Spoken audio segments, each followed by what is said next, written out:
Nous allons aujourd'hui lire un extrait du livre de Jiddu Krishnamurti Le vol de l'aigle, 1971. Le texte que nous allons consulter ensemble est le chapitre 1 deuxième conférence publique Londres, 16 mars 1969, Liberté. Dans ce texte il aborde les thèmes de pensée, plaisir et souffrance. Voyons ce qu'il dit sur la pensée. La liberté est pour la plupart d'entre nous une idée, ce n'est pas une réalité. Quand nous parlons de liberté, il s'agit de liberté extérieure. Agir selon notre fantaisie, voyager, pouvoir librement nous exprimer de façon diverse, penser ce qu'il nous plaît. Son expression extérieure nous apparaît extraordinairement importante et plus particulièrement dans les pays où sévissent des tyrannies, des dictatures. Et dans ceux où la liberté extérieure est possible, on recherche toujours plus de plaisir, de plus en plus de possession. Si nous voulons approfondir ce qu'indique ce mot, ce que cela implique que d'être totalement et complètement libre intérieurement, liberté qui dès lors se manifeste extérieurement dans la société, dans tous nos rapports, il me semble que nous serons amenés à nous demander si l'esprit humain, lourdement conditionné comme il l'est, peut jamais être ce qu'on appelle libre. Doit-il forcément toujours agir et fonctionner dans les limites imposées par son propre conditionnement, de façon qu'il n'y ait aucune possibilité de liberté d'aucune espèce? On s'aperçoit dès lors que l'esprit, ayant compris verbalement qu'elle n'existe pas dans ce bas monde, ni intérieurement ni extérieurement, se met à inventer une liberté pouvant exister dans un autre monde, une liberté future, un paradis et ainsi de suite. Rejeter donc tous les concepts théoriques et idéologiques de cette notion, nous permettant ainsi d'examiner si notre esprit, le vôtre, le mien, peut jamais être réellement libre, dégagé de toute dépendance, de toute peur, de toute anxiété, et des innombrables problèmes, à la fois ceux qui sont conscients et ceux qui se dissimulent dans les couches profondes de l'inconscient. Peut-il exister une liberté psychologique complète permettant à l'esprit humain de déboucher sur un « quelque chose » qui soit intemporel, qui ne soit pas une construction de la pensée, pas plus qu'une évasion devant les réalités immédiates de la vie quotidienne? À moins que l'esprit humain ne soit psychologiquement, intérieurement, complètement libre, il ne lui est pas possible de distinguer ce qui est vrai, de voir s'il existe une réalité qui ne soit pas une invention de la peur, qui ne doive pas sa forme à la société ou à la culture au sein de laquelle nous vivons, et qui ne soit pas une évasion devant la monotonie du quotidien avec son ennui, sa solitude, son désespoir, son anxiété.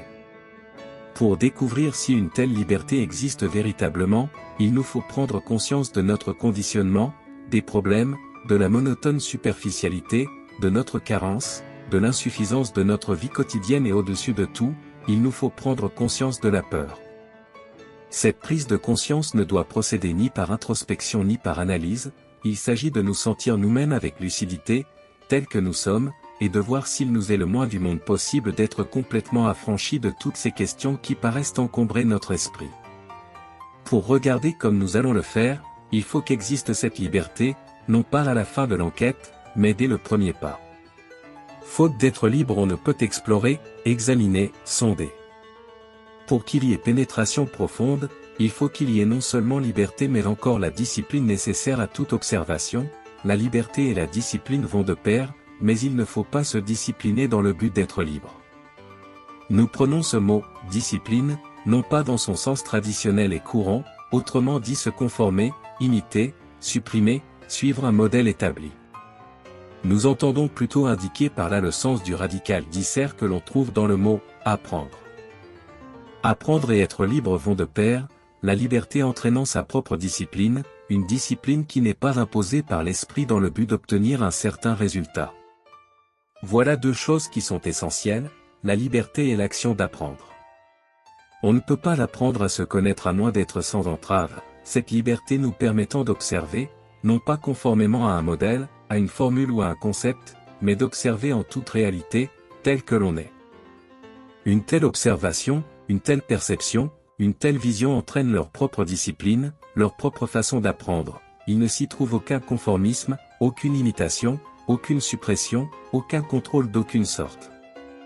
En cela réside une grande beauté.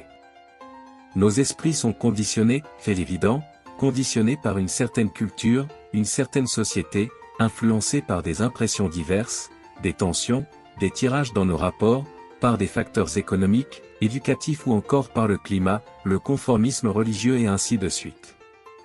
Nos esprits sont dressés à admettre la peur, nous en évadant si nous le pouvons, n'étant jamais capables de pénétrer et de résorber d'une façon entière et complète la structure et la nature même de la peur. Notre première question est, par conséquent, l'esprit, si lourdement chargé, est-il capable de résoudre complètement, non seulement son propre conditionnement, mais encore sa propre peur? Parce que c'est la peur qui nous pousse à accepter notre conditionnement.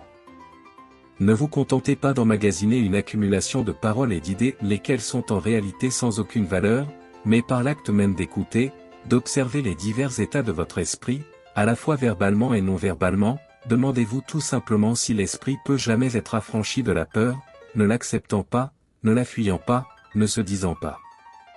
Il faut que je développe en moi une résistance, le courage, mais en prenant réellement conscience de cette peur qui nous entrave. À moins d'en être libéré, on est incapable de voir clairement, profondément, et de toute évidence, là où il y a peur il n'y a pas d'amour.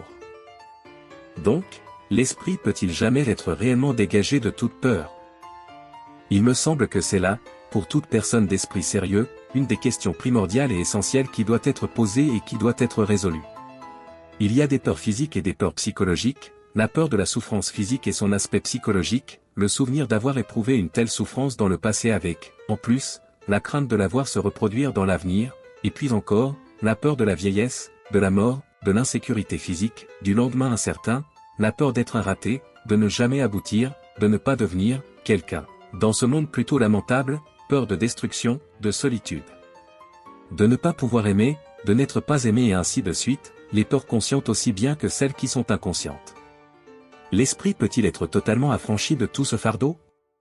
Il affirme dès le départ en être incapable, il se fausse lui-même, se rendant inapte à toute perception, à toute compréhension, incapable d'être complètement silencieux, apaisé. Il ressemble à une âme perdue dans la nuit, recherchant la lumière, ne la trouvant jamais, et réduite à inventer une lumière, toute de paroles, de concepts, de théories. Comment un esprit si lourdement entravé par la peur, avec tout le conditionnement qui s'ensuit, comment peut-il jamais s'en affranchir? Devons-nous l'accepter comme une des composantes inévitables de l'existence? Et c'est bien ce qui se passe pour la plupart d'entre nous, nous nous y résignons. Alors que devons-nous faire? Comment moi, l'être humain, vous, l'être humain, allez-vous vous débarrasser de cette peur? Non pas d'une peur particulière, mais de la peur totale, de sa structure, de sa nature même. Qu'est-ce que la peur? Si vous me permettez de le dire, n'acceptez pas ce qu'affirme l'orateur, il n'est investi d'aucune autorité d'aucune espèce, il n'est pas un instructeur, il n'est pas un gourou, parce que si, lui, est un instructeur, vous êtes un disciple, et si vous êtes un disciple vous vous détruisez vous-même ainsi que lui. Nous cherchons à découvrir la vérité de cette question de la peur avec une telle rigueur que jamais plus l'esprit ne la subira et qu'il sera par conséquent quitte, désormais, de toute dépendance d'autrui, intérieure ou psychologique. La beauté de la liberté c'est que vous ne laissez aucune trace derrière vous. L'aigle dans son vol ne laisse aucune trace. À l'encontre du savant. En examinant cette question de la liberté, il faut qu'existe non seulement une observation scientifique rigoureuse, mais encore ce vol de l'aigle qui ne laisse aucune trace derrière lui, il faut les deux choses, il faut l'explication verbale et la perception non verbale. Car jamais la description ne peut être la réalité décrite, très évidemment, l'explication n'est jamais la chose que l'on explique, jamais le mot n'est la chose.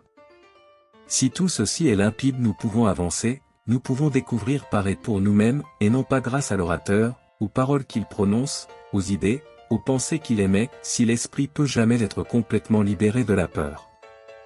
La première partie de tout ceci n'est qu'une introduction verbale, si vous ne l'avez pas entendue clairement et si vous ne l'avez pas comprise, vous ne pouvez pas aller plus loin. Pour examiner il faut qu'il y ait liberté dans notre vision, absence de tout préjugé, de toute conclusion, de tout concept, de tout idéal, de toute idée préconçue, ce qui vous permet dès lors d'observer réellement par vous-même ce que c'est que la peur. Quand vous observez de très près, au cœur des choses, la peur existe-t-elle? Autrement dit, vous ne pouvez observer ce que c'est que la peur de très très près et dans la profondeur des choses, que quand l'observateur est la chose observée. Nous allons nous étendre sur ce point. Donc, qu'est-ce que la peur? Comment prend-elle naissance? Les appréhensions physiques peuvent être saisies, tout comme les dangers physiques qui donnent lieu à des réactions instantanées et assez faciles à comprendre, point n'est besoin d'approfondir cette question. Mais nous parlons de peur psychologique. Comment surgissent-elles? Quelles sont leurs origines? Voilà le problème. Il y a la peur d'un incident qui a eu lieu hier, qui pourrait se reproduire aujourd'hui ou demain. Il y a la peur de ce que nous avons connu et la peur de l'inconnu, du lendemain. On peut voir par soi-même et très clairement que la peur est implicite dans la structure même de la pensée, quand on réfléchit à ce qui s'est passé hier et dont on a peur, ou en pensant à l'avenir, d'accord?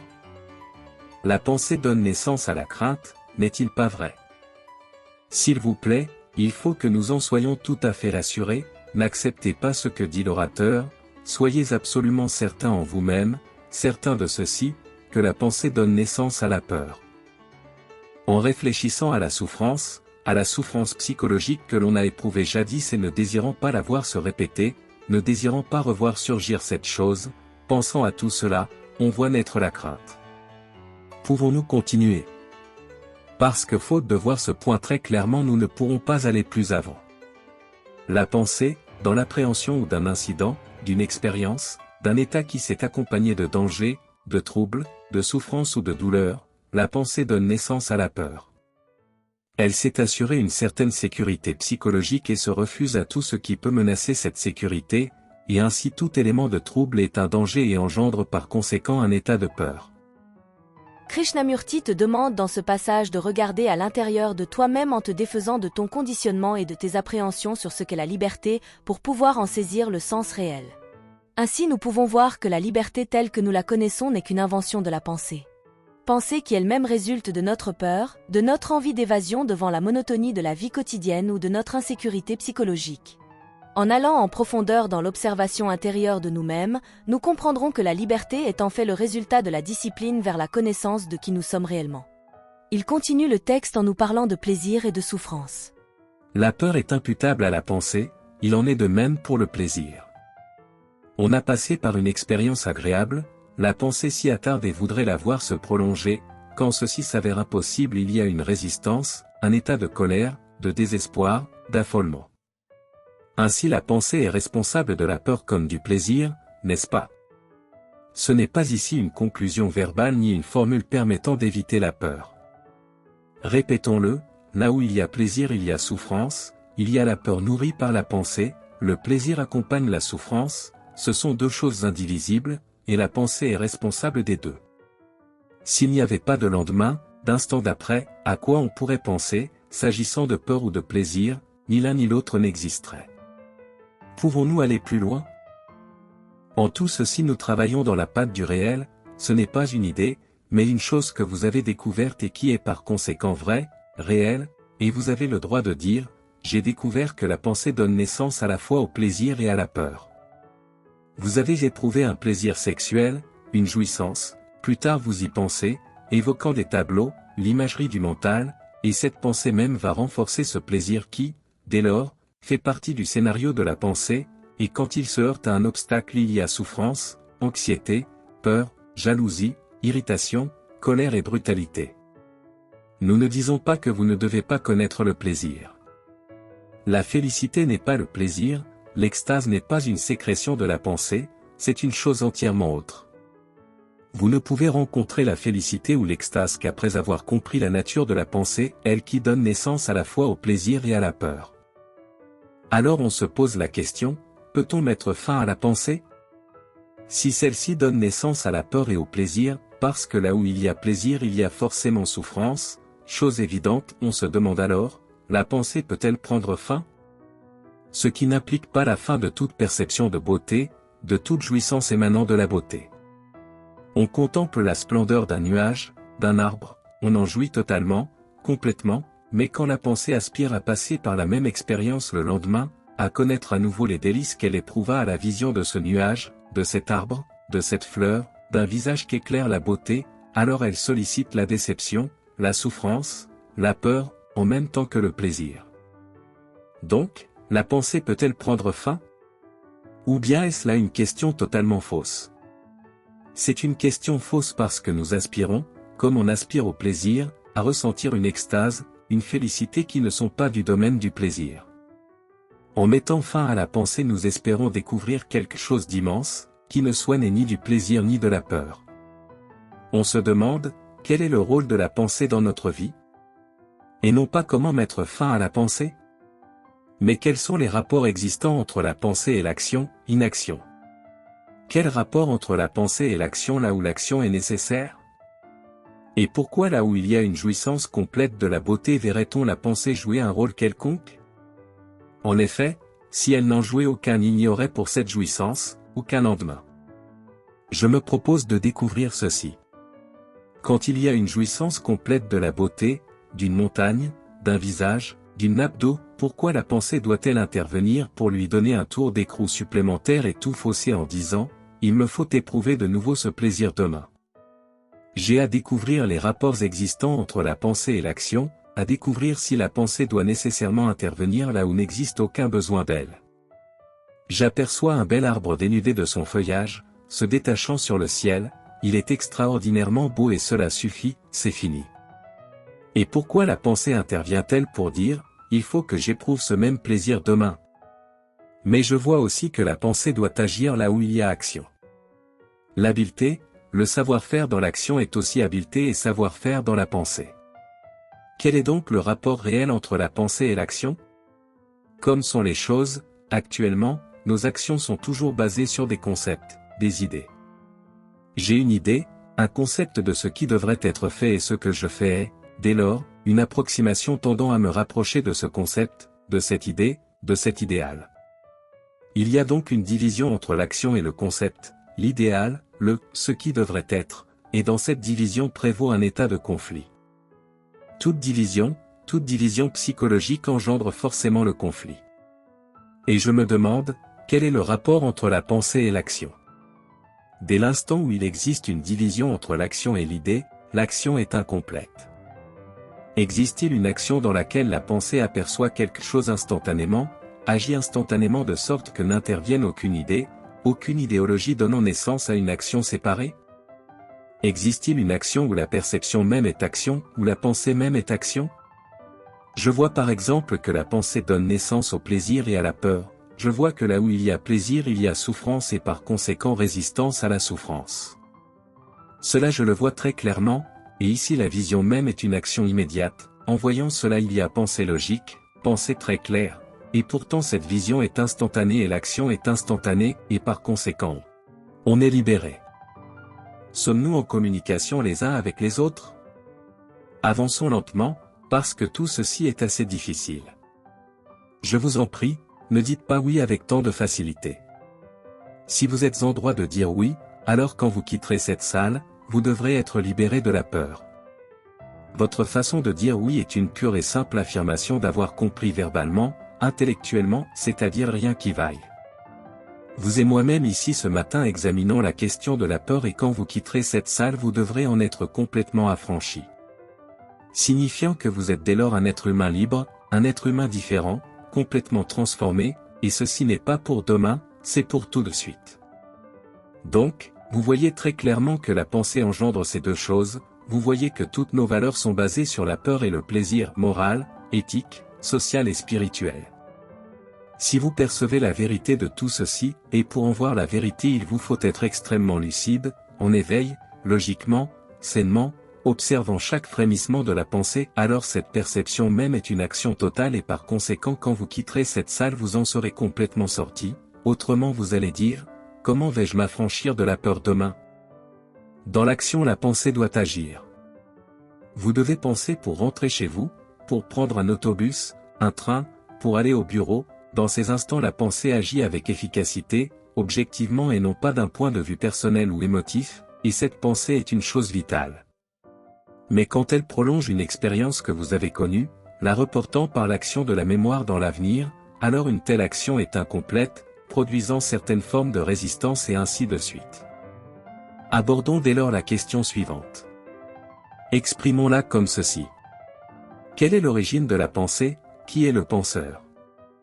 On peut voir que la pensée est une réaction issue de notre savoir, de notre expérience, de notre mémoire accumulée, de l'arrière-plan à partir duquel il y a une réponse de la pensée à toute provocation extérieure.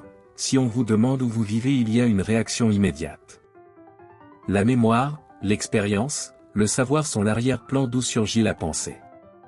Et par conséquent celle-ci n'est jamais une chose neuve, elle appartient toujours à l'ancien, au déjà vu, jamais elle ne peut être libre parce qu'elle est liée au passé et qu'elle est par conséquent incapable de voir quoi que ce soit de façon neuve. Et dès l'instant où je comprends ceci très clairement, le mental s'apaise. La vie est un mouvement constant dans l'univers des interrelations, et la pensée qui s'efforce toujours de capturer ce mouvement en fonction du passé, de la mémoire, du stable, du figé, la pensée a peur de la vie. À la vision de tout ceci, voyant que la liberté est nécessaire à tout examen, que pour examiner clairement il faut qu'existe une discipline due à notre aperception et non pas à un état de censure et d'imitation, voyant comment l'esprit est conditionné par la société, par le passé, que toute pensée naissant du cerveau est vieille et par conséquent incapable de comprendre quoi que ce soit de neuf, l'esprit alors devient calme, complètement calme, non pas par contrainte, non pas poussé au calme. Il n'existe aucun système, aucune méthode, qu'il s'agisse du zen japonais ou d'un système hindou, il n'en existe aucun pour apaiser l'esprit, c'est une entreprise vaine et stupide de l'esprit que de se discipliner au calme. Donc, voyant tout cela, le voyant vraiment et non pas théoriquement, il surgit alors une action qui jaillit de cette perception, la perception même est l'action libérant de la peur. Donc, à chaque occasion où surgit la peur, il y en a une perception immédiate et la peur prend fin. Qu'est-ce que l'amour ? Pour la plupart d'entre nous, l'amour signifie plaisir et par conséquent peur, c'est cela que nous appelons l'amour. Mais quand sont compris la peur et le plaisir, alors que devient l'amour et qui va répondre à cette question ? L'orateur, un prêtre, un livre ? Existe-t-il un agent de l'extérieur pour nous féliciter de ce que nous agissons extraordinairement bien et dire qu'il nous faut continuer ?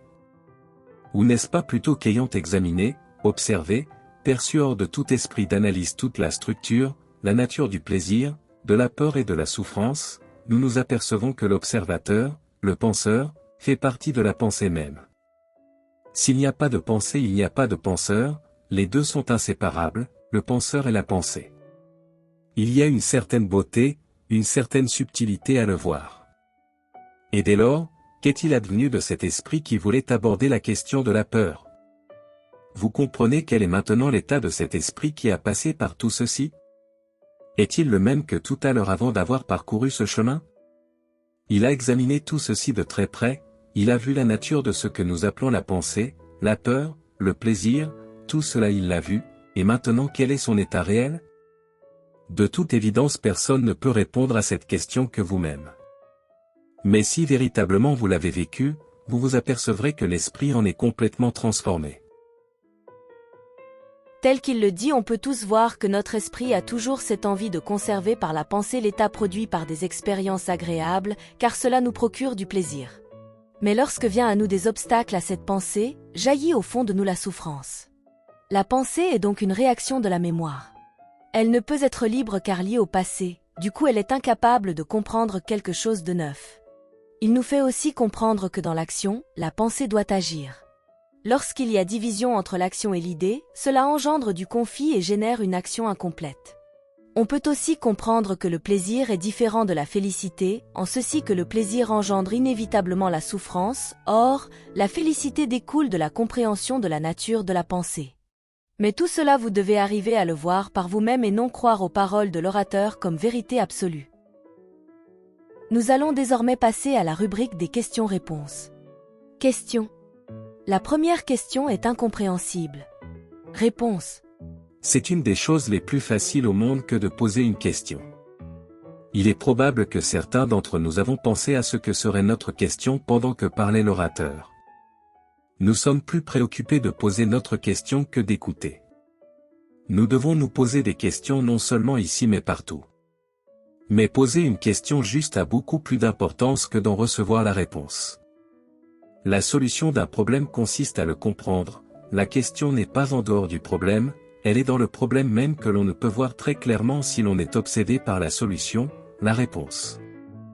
La plupart d'entre nous sommes tellement avides de résoudre le problème sans même le regarder. Et pour l'approfondir il faut avoir de l'énergie, un certain élan, une intensité, une passion, et non pas l'indolence et la paresse qui sont en nous pour la plupart. Vous et moi voudrions voir résoudre le problème par quelqu'un d'autre. Or, personne ne va résoudre aucun de nos problèmes, politiques, religieux ou psychologiques. Mais il faut une grande intensité, une grande vitalité, de la passion pour le regarder, l'observer et alors, comme vous le verrez, la réponse est là, très claire.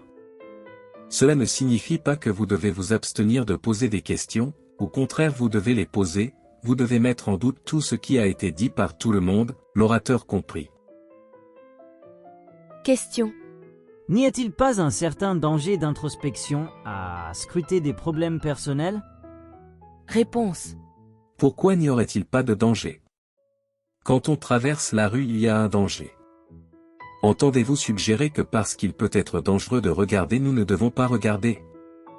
Je me souviens qu'une fois un homme très riche, si vous me permettez de raconter cet incident, est venu nous voir et il dit: Je suis très sérieux et préoccupé des questions que vous traitez et je voudrais résoudre tous mes, etc., etc. Vous savez toutes les sottises que disent les gens. Je répondis: Bon, monsieur, allons-y, et nous parlâmes. Il vint plusieurs fois et après la seconde semaine il revint me trouver et dit: J'ai des rêves épouvantables, effrayants, il me semble que je vois tout ce qui m'entoure en train de disparaître, tout s'en va. Puis il ajouta: Ceci est probablement le résultat de mon examen de moi-même et j'en vois les dangers. Et après cela il ne revint plus. Nous avons tous le désir d'être en sécurité, d'être tranquille dans notre petit monde mesquin, ce monde d'un ordre bien établi, lequel est désordre, le monde de toutes nos relations particulières bien à nous et que nous ne voulons pas voir troubler. Les rapports établis entre l'homme et la femme où ils se cramponnent l'un à l'autre et où règne la souffrance, la méfiance, la peur, où il y a danger, jalousie, colère, domination. Il existe une manière de regarder en nous-mêmes sans qu'il y ait peur ou danger, c'est de regarder sans condamner, sans justifier d'aucune manière, simplement de regarder sans l'interpréter, sans juger, sans soupeser. Pour cela l'esprit doit être ardent dans son désir d'apprendre par son observation de ce qui est réel. Où est le danger de ce qui est? Les êtres humains sont violents. Cela c'est ce qui existe réellement. Et le danger qu'ils ont créé dans ce monde est le résultat de cette violence, il est le produit de la peur. Et pourquoi y aurait-il danger à observer la chose cherchant à détruire cette peur complètement, donnant ainsi naissance à une société et à des valeurs différentes? Il y a une grande beauté à observer, à voir les choses telles qu'elles sont psychologiquement et intérieurement, cela ne veut pas dire qu'on les accepte telles qu'elles sont, et cela ne veut pas dire non plus qu'on les rejette ou que l'on veuille faire quelque chose pour changer ce qui est, c'est la perception même de ce qui est qui entraîne sa propre mutation. Mais il faut connaître l'art de regarder. Cet art de regarder ne comporte jamais d'éléments d'introspection ou d'analyse, il s'agit simplement d'observer sans aucun choix. Question. N'existe-t-il pas une peur spontanée? Réponse. Appelleriez-vous cela de la peur? Quand brûle un feu, quand vous vous trouvez devant un gouffre, est-ce la peur qui vous pousse à vous en écarter? Si vous voyez un animal sauvage, un serpent, est-ce la peur qui vous pousse à vous retirer ou est-ce l'intelligence? Cette intelligence peut être le résultat d'un conditionnement parce qu'on vous a mis en garde contre les dangers d'un précipice, autrement vous pourriez tomber et ce serait la fin. Votre intelligence vous dit de faire attention, cette intelligence est-elle peur? Mais est-ce l'intelligence qui agit quand nous nous divisons en nationalités, en groupes religieux? Quand nous dressons cette division entre vous et moi, nous et eux, est-ce là de l'intelligence? Ce qui agit quand on établit de telles divisions et qui est cause de danger, qui sépare les gens, qui entraîne la guerre, est-ce là de l'intelligence ou n'est-ce pas de la peur? Dans ce cas c'est de la peur et non pas de l'intelligence. Autrement dit nous sommes morcelés, une partie de nous agit avec intelligence quand c'est nécessaire, par exemple en évitant un précipice ou un autobus qui passe, mais nous ne sommes pas assez intelligents pour voir les dangers du nationalisme, des facteurs qui divisent les gens. Donc une partie de nous-mêmes, très petite, est intelligente et le reste non. Là où il y a morcellement il y a forcément conflit et forcément souffrance, l'essence même du conflit c'est la division, la contradiction qui existe en nous. Cette contradiction ne doit pas être intégrée. C'est une de nos particularités de dire qu'il nous faut nous intégrer. Au fond, Je ne sais pas ce que ce mot veut dire. Qui va intégrer les deux natures divisées et qui s'opposent? Celui auquel on fait appel pour intégrer ne fait-il pas lui-même partie de cette division? Mais quand on voit la chose dans sa totalité, quand on l'aperçoit, sans aucun choix, il n'y a pas de division. Question. Existe-t-il une différence entre la pensée correcte et l'action correcte? Réponse. Quand vous vous servez de ce mot « correct » s'agissant de pensée et d'action, alors cette action « correcte » est une action incorrecte. N'est-ce pas vrai? En vous servant de ce mot « correct », vous avez déjà, et d'avance, une idée de ce qui est correct. Quand vous avez une idée de ce qui est correct, elle est incorrecte, parce que le « correct » prend ses racines dans vos préjugés, votre conditionnement, votre peur, votre culture, votre société, toutes vos particularités personnelles, vos peurs, vos principes religieux et ainsi de suite. Il existe pour vous une norme, un modèle, et ce modèle lui-même est incorrect, il est immoral. La moralité sociale est immorale. Êtes-vous d'accord? Si oui, vous avez rejeté la moralité sociale, c'est-à-dire l'envie, l'avidité, l'ambition, le nationalisme, le respect de classe et ainsi de suite. L'avez-vous fait quand vous dites oui? Mais la moralité de la société est immorale, parlez-vous sérieusement quand vous le dites? Ou n'est-ce en vous qu'une suite de paroles? Monsieur, être véritablement moral et vertueux, est une des choses les plus extraordinaires de la vie, et cette moralité n'a absolument aucun rapport avec le comportement social courant.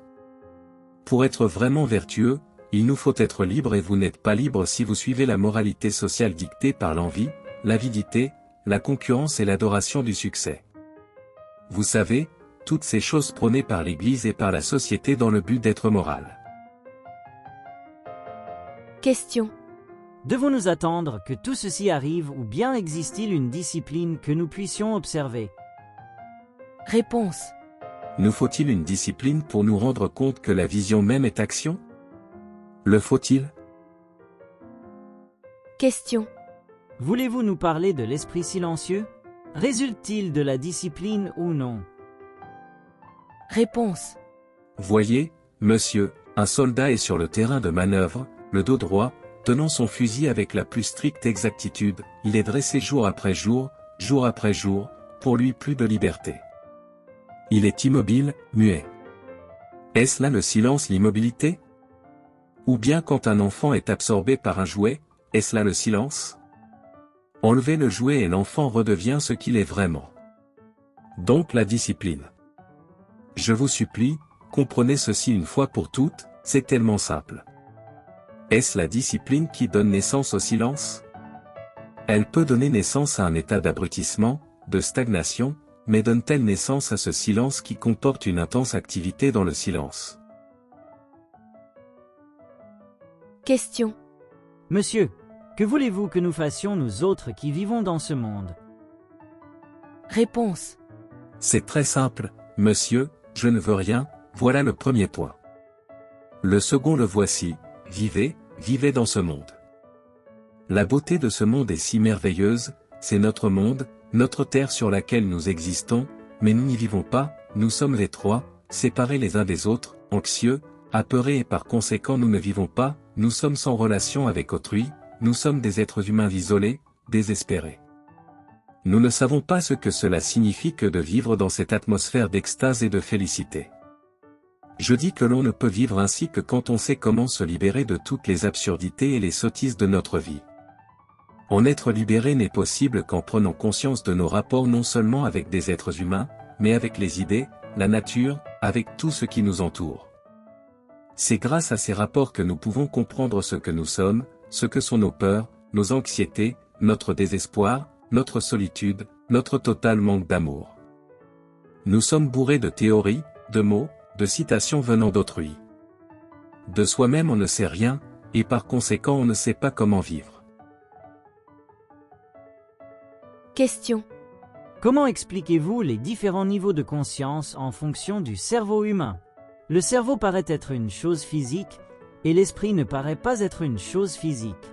De plus, l'esprit semble avoir un élément conscient et un élément inconscient. Comment pouvons-nous voir avec clarté étant, comme nous le sommes, Le jouet de tant d'idées différentes? Réponse. Quelle est la différence entre l'esprit et le cerveau? C'est bien cela, monsieur.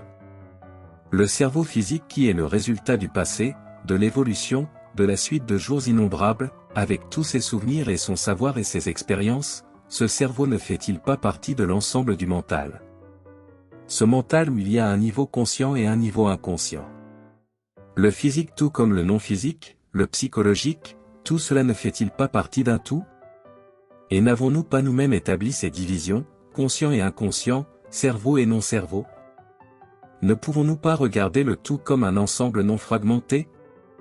L'inconscient est-il tellement différent du conscient, ou plutôt ne fait-il pas partie d'une totalité où nous avons introduit des divisions?